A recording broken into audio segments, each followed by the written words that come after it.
Eagles. Eagles.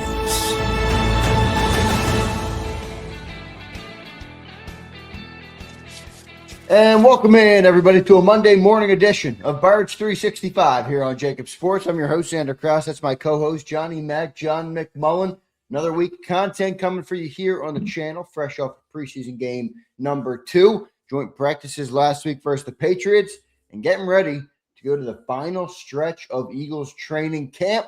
Johnny Mac, how you doing on this Monday morning? Doing well, yeah. Let's get this thing over with. Let's get Friday night over with. Let's get the preseason. You know, it's funny. Training camp is, I think, the most interesting part of the year because you have so many moving parts, and obviously you cut to 53, and it's always interesting to see the roster moves that you manipulate to get there. But man, when you get to the final stages, you're like, oh, it is Groundhog Day. Can we get to the real stuff? So we're getting there. We're creeping up there. No doubt about it. John, what's the schedule like this week, man? I know we have full morning shows for Birds 365, so everybody can lock in on our normal schedule for Birds 365. But the Eagles practice today. Tomorrow is the open practice down at the Link. What's the week look like for the Birds this week? Yeah, shifting to more of a regular season mode where they practice later, a little bit cooler, I guess, so they can get away with it. But today, they'll be on the field at 12:20. Sean Mannion will talk about his big efforts on Foxborough at noonish before practice.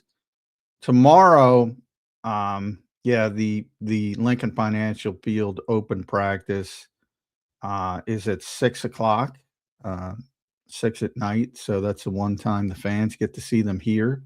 Could have went up to Foxborough and watched. They have open practices, but here they don't. Just a small select group of fans each day. Wednesday practice is at 3 in the afternoon. Big Fangio before at about 2:40. Thursday's a walkthrough because the game is on Friday night. Eagles, Bengals preseason. At least it's not the Jets. But you're not gonna see Joe Burrow. I can guarantee you that.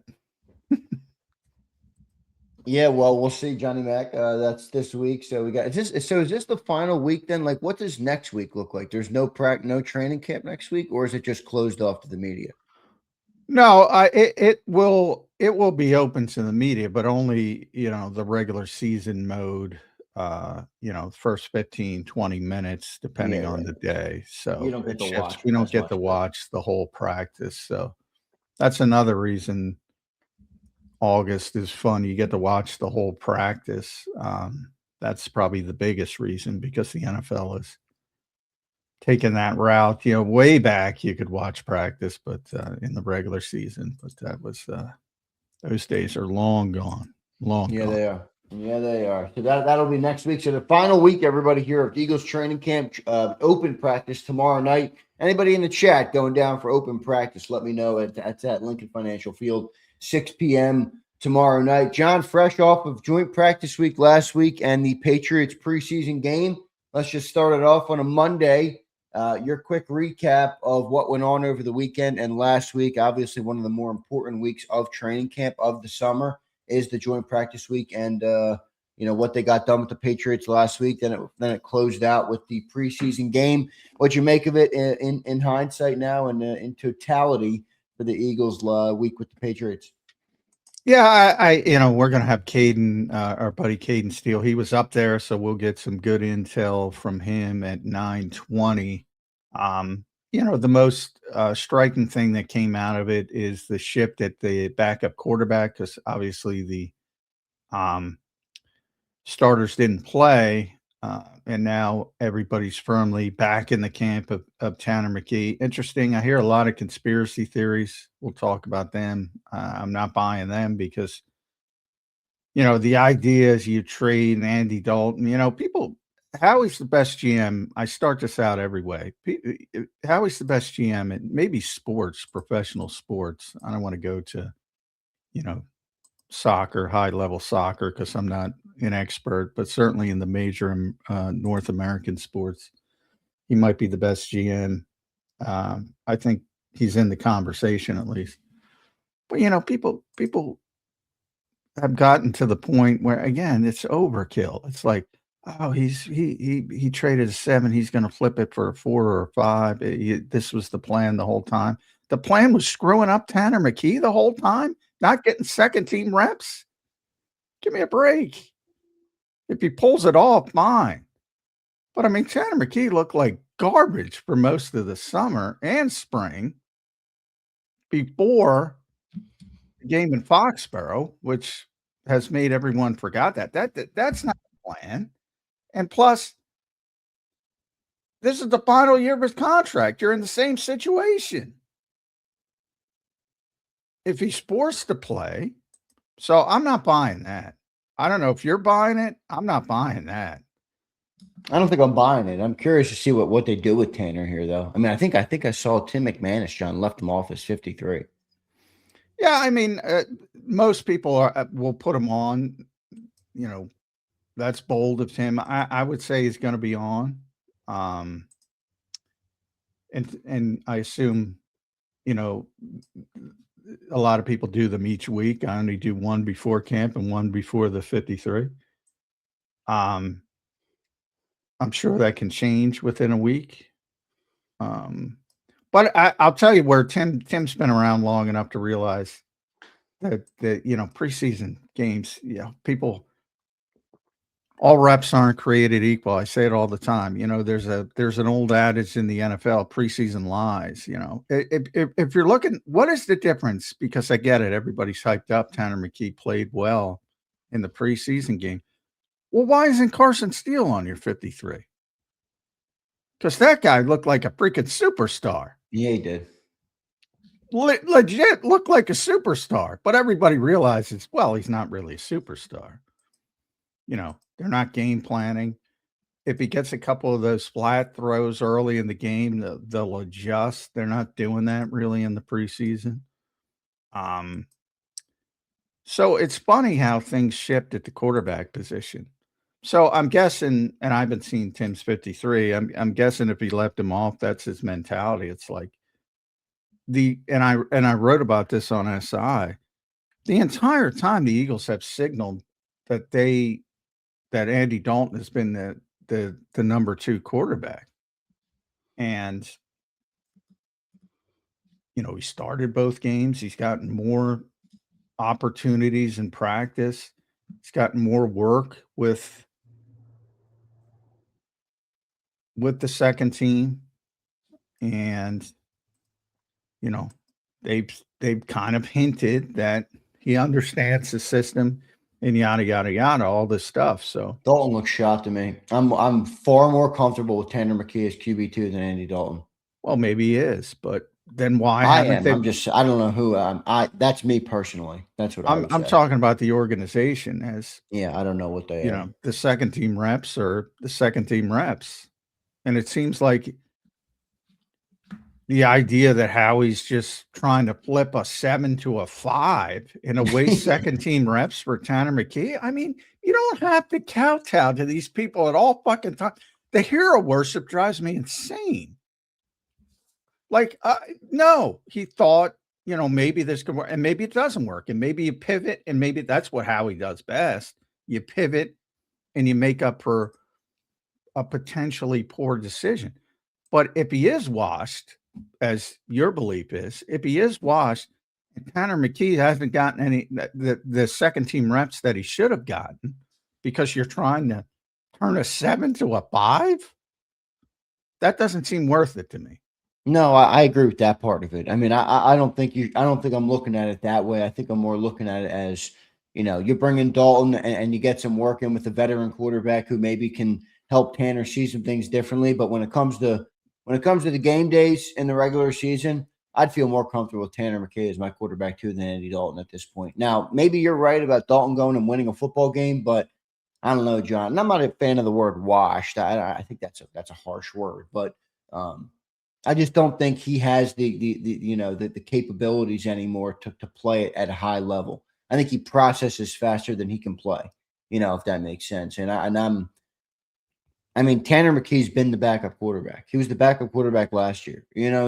Was he the backup quarterback in 24 when they won the Super Bowl? Yeah.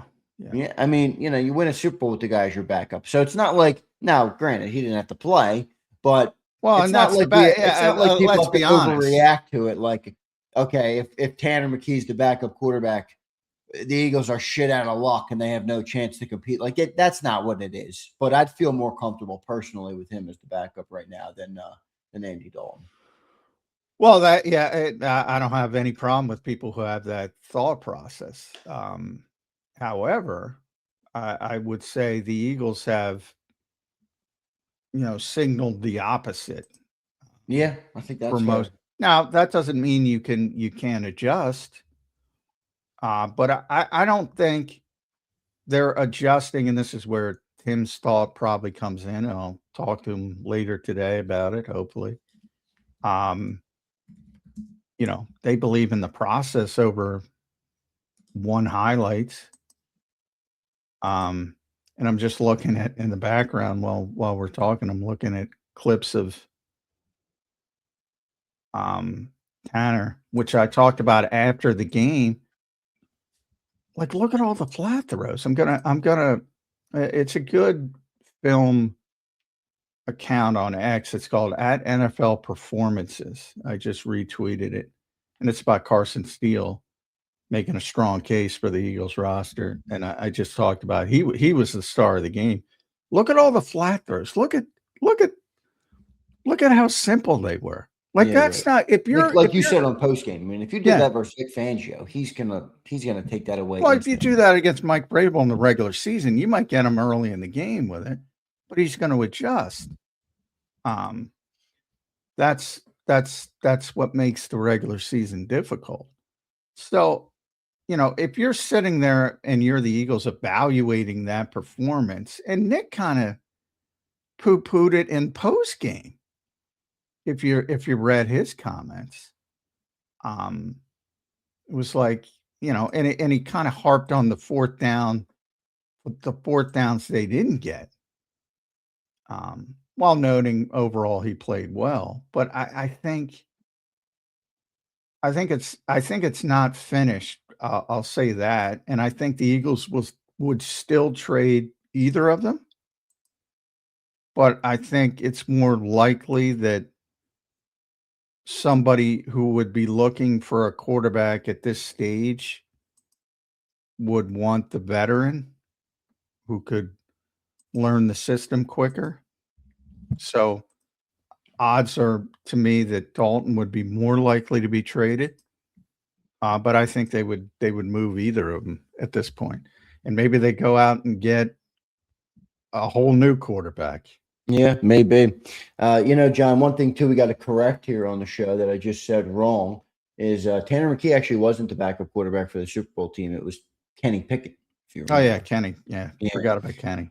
No, but I mean, and I say that because you add it all together, and it kind of shows you that maybe the Eagles have never really like. Yeah, they traded for Kenny Pickett that offseason. That was that year. It tells you how old I'm getting. That's, because Kenny, I would defend Kenny, because everybody wanted Tanner to be the backup. So that was in my head.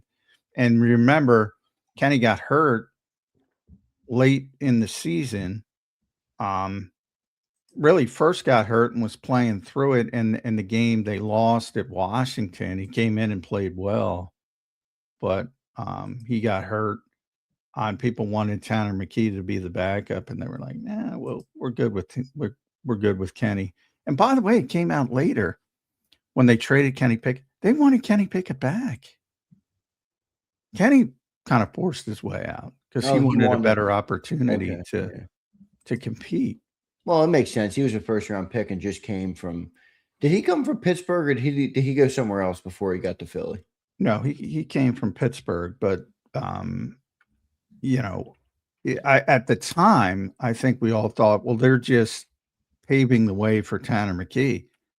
From all indications in multiple reports now that they actually wanted him back. So to your point about maybe they haven't, and I brought that up before. Maybe they're not as high on Tanner McKee as they've indicated at times. And remember they brought in Sam Howell too. Don't forget that. Now Tanner served as the backup, but if Jalen Hurts, God forbid, got hurt, I think they would have seriously considered playing Sam Howell as well. Yeah, well, so maybe that shows you that there's enough info out there that the Eagles don't like Tanner McKee all that much. We'll see what happens with that. John, a couple other notes from the preseason game, and I'm seeing a lot of hype on him now. And look, maybe it takes a little time for him to develop at that position, but Ty Robinson has come to life, my friend. He's 2 a sacks, stud. 1 sack last week. So a good preseason for Ty Robinson here. And look, that shows you that there's some major depth at that defensive tackle room. It is a position that takes longer to get up to speed in the NFL. But, boy, he was tossing offensive linemen out of the way. Johnny Mack, what'd you make of that? Yeah, I mean, he's played well in the same thing. It's a numbers problem. And the sad part is I do think he's gotten to the point where he can be a rotational player in the NFL. But he's not going to play here. So, maybe next year, right after Morrow, probably will sign elsewhere. You may cut him. You're not going to cut him. You may trade him. If you can get better somewhere else where you maybe need some help. That's I'd still rather trade Morrow, like in his last year of his deal. Well, I'd rather trade Byron Young, but people like Byron Young. And, it's like if I'm trading someone, I would trade Byron Young over Ty Robinson, but I would play Byron Young over Ty Robinson, if that makes sense. Yeah, probably right. doesn't. No, it makes sense. I get it. But I think as the fourth guy, he'd be fine. And I think he showed it. He was all over the place. Two sacks, a hit, a hurry, 2 tackles. He was the 3rd highest graded defender on the night from PFF for the Eagles. And the only ones ahead of him were Chance Campbell and Jeremiah Trotter. And he played the most, too. Trotter only played 21 reps. Chance played 32. Robinson played 44. So he performed really well. And so did Gabe Hall, by the way. Played 50. Gabe Hall was awesome early in that game. How did that Zion guy grade out? Because he looked like from the eye test, graded out pretty well too. They had a lot of good numbers on defense. Yeah, defensive tackle room, boy. They got a lot of players in that room, J-Mac. Zion, well, yeah, he looks like he could be an NFL player. They really are deep at defensive tackle, which I was surprised that. Well, they're deep at linebacker too, but I was surprised that Vic said that was the deepest position. He said probably. To me, it doesn't feel very Eaglesy to trade Ty Robinson. Maybe like one of the other guys because of how many guys you have, but every guy that's been a depth defensive tackle piece has been a draft pick that has gotten there in the 3rd year. Like look at Morrow, was a 7th round pick, and then his 3rd year he became a bigger part when Milton Williams left. Even Milton Williams, after Fletcher and Jalen Carter and Jordan Davis, boom, Milton Williams had gotten a bigger role in his final year. He capitalized on it. Now you're going to have a Jomo most likely leave after this season unless the Eagles go crazy and pay 3 DTs. I don't think that's happening. And then you'll have, I think, Ty Robinson slot in. I that's just my opinion. I doubt they would trade Ty Robinson. Maybe one of the other guys, yes. Well, yeah, I mean, like I don't want to trade him, but if you're getting something of value, you have to give up something of value. Yeah, I think so. I mean, if you can get like a starting level safety, would you be willing to trade him? I would, but you probably can't get a starting level safety. So, if I'm just trading player for player, back end player, maybe I need more help at safety. Maybe I'm getting a backup. I would rather move one of the other guys. But if you want something of value, you have to give up something of value. And his stock is probably the highest it's going to be. So, this would be the time to strike. Yeah, well, we'll see what that looks like for the Philadelphia Eagles. John, a couple other notes from the game. Who else stuck out to you from the Eagles' backup perspective? One guy who I thought looked good, and I forgot to bring it up to you, on a deep level on the post-game show in terms of, a topic that we went deep in was the depth on the offensive line. I think we talked a little bit about Lampkin and Drew Kendall. Yeah. Drew Kendall, yeah. I think I thought Fred played well. I thought they all played well. Yeah, I thought Markel Bell had a pretty nice first 2 preseason games, John, for a rookie. I think he looks pretty good. I mean, it's too early to tell anything yet, but he's moving dudes out of the way, man. He's a big fella. Dude. He's a big dude. He is. Jake Majors was the other starter. He played well. They all played well. I don't know if that's indicative. I don't know where they are in New England with the backup defensive linemen. Maybe they're not good. Can't speak to that, but you can only play who's in front of you, and they dominated to the point where you see it.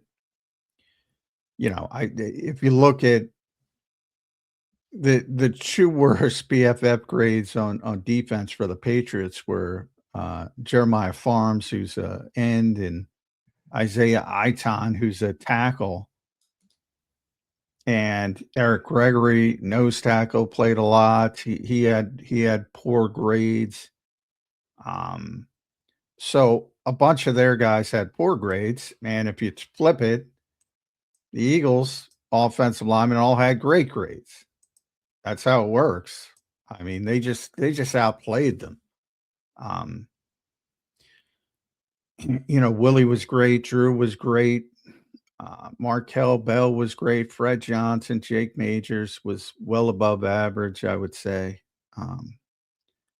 So, if you think about all those names besides Fred Johnson, they're all second year or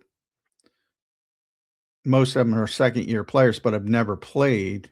And you have some rookies like Micah Morris who also played well. All of a sudden, it looks a lot better for the backup offensive line on base what we saw on the field. But again,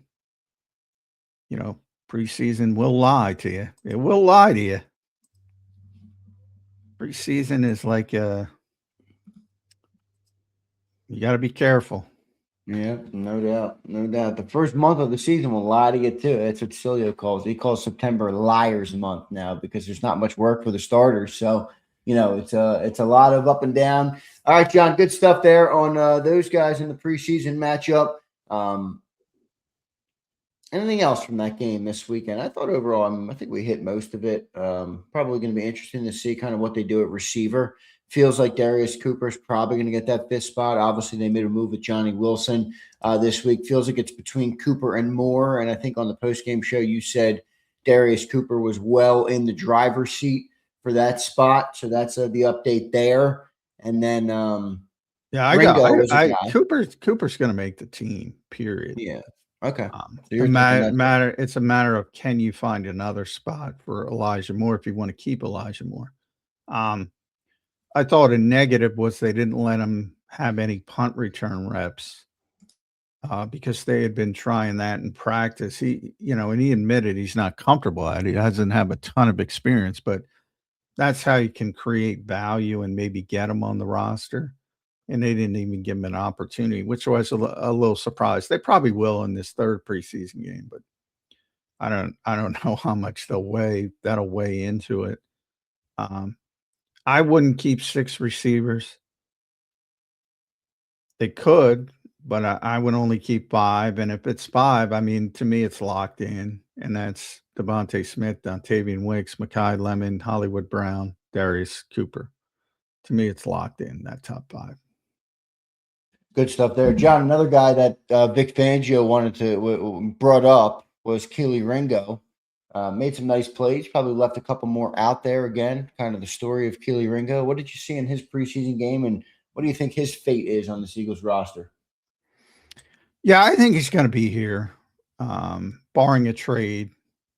Again, they have a bunch of guys that could move, and you wouldn't get much, but maybe get a 6th, 7th round pick for Kelee. But I mean, I'm he's 24 years old. We looked that up the other day. It's like it hasn't been great at corner. People don't pay attention to special teams, so they don't know the value there, but it exists. The Eagles certainly know that. And like the other guys you're talking about, the McWilliams of the worlds, you can probably get them on that Ja'Cory and Bennett. You could probably get them on the practice squad, and get depth at corner that way, and keep Kelee Ringo. Certainly, I would think just Ja'Cory maybe could get claimed by a cornerback desperate team, but is that really going to keep you up at night? I don't know. To me, he's still got the biggest upside of all those guys by a wide margin. He's still very young. You have the special teams value, so he's going to contribute when the other guys are not going to contribute on game day, and probably be inactive until there's injuries. So to me, it's pretty easy decision to keep Kelee Ringo. But, they don't always think like I do. We'll see what they end up doing with that, Johnny Mac. John, any other players that you think are right there on the bubble? I'm curious to see what they do with, like, Weru and Uwar. I think they're going to keep Uwar because why did you draft him if you're going to give up on him that quick? Weru is the guy who's kind of looked better. Both of them are far off. Do you keep them both? Do they go to IR? How does Howie play that? Would they get through waivers? Probably. I'm not exactly sure. How do you see some guys like that and some of those more bubble players that that are up in the air? Yeah, I'm trying to be very disciplined here, and not listen to the outside voices. They drafted Uwar. They're going to keep Uwar. They're going to waive Weru, put him on the practice squad as the IPP exemption. I'm being very disciplined. Nothing they do is going to change that. They want to work with both of them. Nobody's wasting a roster spot on Josh Weru. Like, if you claim somebody on waivers, you can't put them on your practice squad. You got to put them on your 53. Now you can do it down the road. Then they have to go through waivers again and yada, yada, yada. And then you can put them on the practice squad. Nobody's wasting a roster spot on guys who are multi-year projects. So I'm being very disciplined here. Now, I realize the hype around Weru. I realize he got a sack. It's a great story. But again, I brought up Jose Ramirez is way ahead of him as far as being ready to play right now. They're not keeping Jose Ramirez either. They'll put him on the practice squad most likely. You don't have to keep him. And the IPP exemption is there for a reason. So, considering they have to create roster spots for an extra defensive tackle, you might have to keep 6 receivers. Did Carson Steele wow you over? If you want to receive, yeah, I was wondering how about that guy as a receiving back? We all talk about Will Shipley, and Will played well. What about like kickoff returns for Carson Steele? I don't know if he's got the long speed for that. You need more long speed to be a kickoff returner, but you're not going to hurdle. If you get hurdle people on kickoffs, you're probably going to kill yourself. So yeah, that's true. So even the new brand of kickoffs, forget about the old brand.